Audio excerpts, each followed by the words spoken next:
What are some of the key challenges that you're seeing for these, smallholder farmers, for people living in these rural areas as the issue of climate change grows?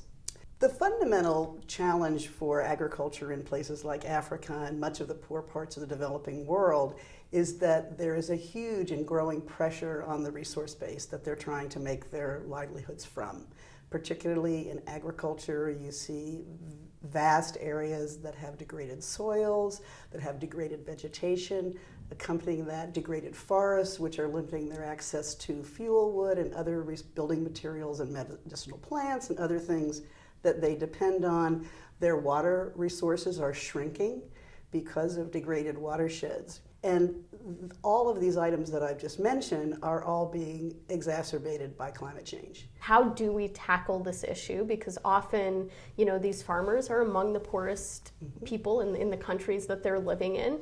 And there's this sort of crazy paradox where often farmers are going hungry.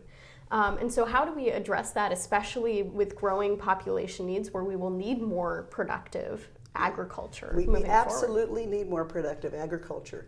One of the win-win aspects of this whole problem, though, is that most of the kinds of activities that need to be done to address the restoration of the resource base for farmers, the resource base for watersheds, the resource base for forest resources, actually do not call for very high levels of cash inputs that are required. You certainly need organizational activities, but much of the work can actually be done by local people on their own farms themselves, or particularly through community strategies of restoration. There's already a lot of local initiatives for sustainable agriculture, for sustainable forestry, for sustainable livestock production, for local forest associations. There's a tremendous number of locally based institutions and organizations of local land managers and communities who are working to address these issues. Maybe rarely because of climate, but the things they're doing have these benefits for climate.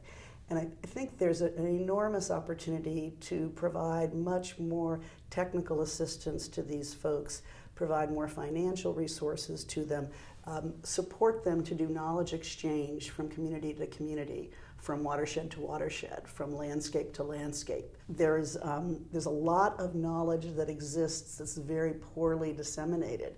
And I think we need to invest much more in knowledge institutions in rural areas. We need to invest much more in community institutions because they are the ones who will be there for the 20 years that it really takes to turn things around, the 15 to 20 years that it really takes. But we need a lot of innovation in institutions. And one of the approaches that we have seen to be highly effective are these integrated landscape management initiatives, which are basically partnerships between different groups of farmers, forest community associations, local governments, national government agencies, local private sector actors, NGOs, etc., who step back and look at the landscape as a whole and think, how can we restore the functioning of this landscapes for food production, for fiber and forest production, for livestock production, for water production, in some places, and to improve its value for tourists or for its value for other biodiversity, for other actors.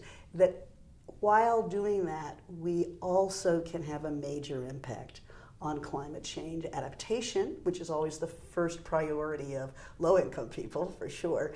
But the way they do it can have really major impacts at scale. It particularly addresses issues of what the biologists call connectivity.